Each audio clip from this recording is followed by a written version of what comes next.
sexy Dallas partner planner Naomi Delacroix is... Delacroix, didn't you? She said Jacques.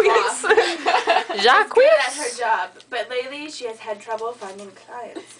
So when wealthy CEO Royce Powell hires her to arrange a blowout bash, she's convinced her luck is about to change.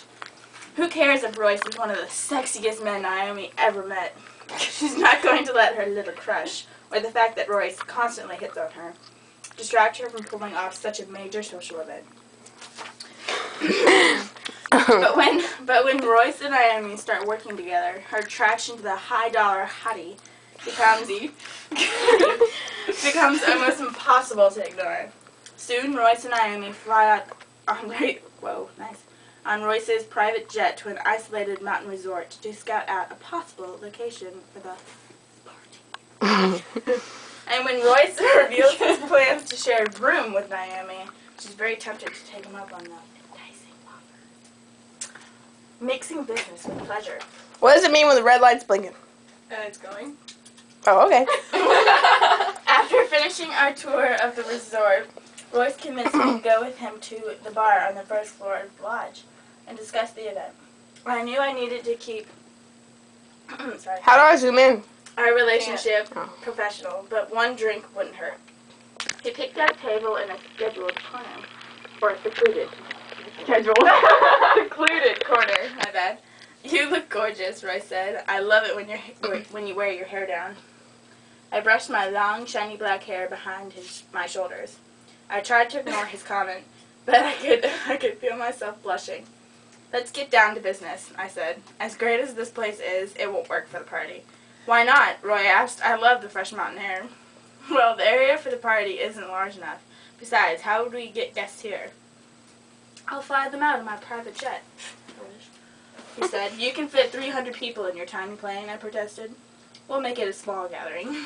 I started to list my other reasons why the location wouldn't work, but he abruptly got up and sauntered out. Where the hell is he going? I wondered, annoyed that he'd left. Still, I couldn't help but stare at his tight butt as he walked away. No, I told myself.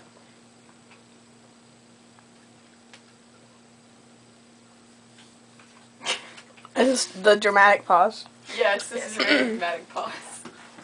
Royce was one of my most important clients. I couldn't keep lusting after him. Too close for comfort.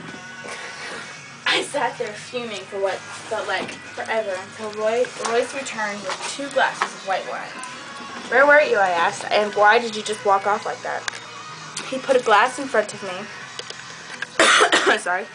and sat down. I was getting a room at the lodge, he replied nonchalantly. I don't want to fly out here at night.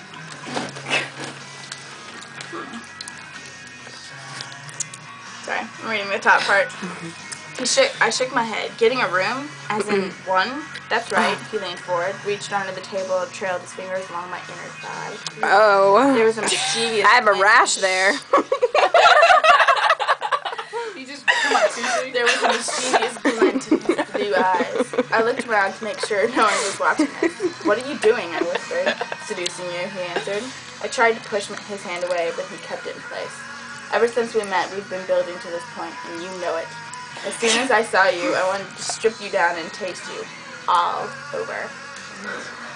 I thought of Royce running his tongue along every inch of my body. Sent shivers down my spine, but I struggled to push the idea from my mind. Royce, we've been over this, I told him. We can't sleep together. Why not, he asked, slowly his hand inched higher and higher. There was a reason I had to tell him no, but I couldn't think of what it was.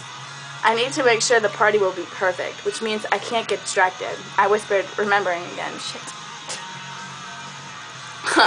If we mess around, it has to wait.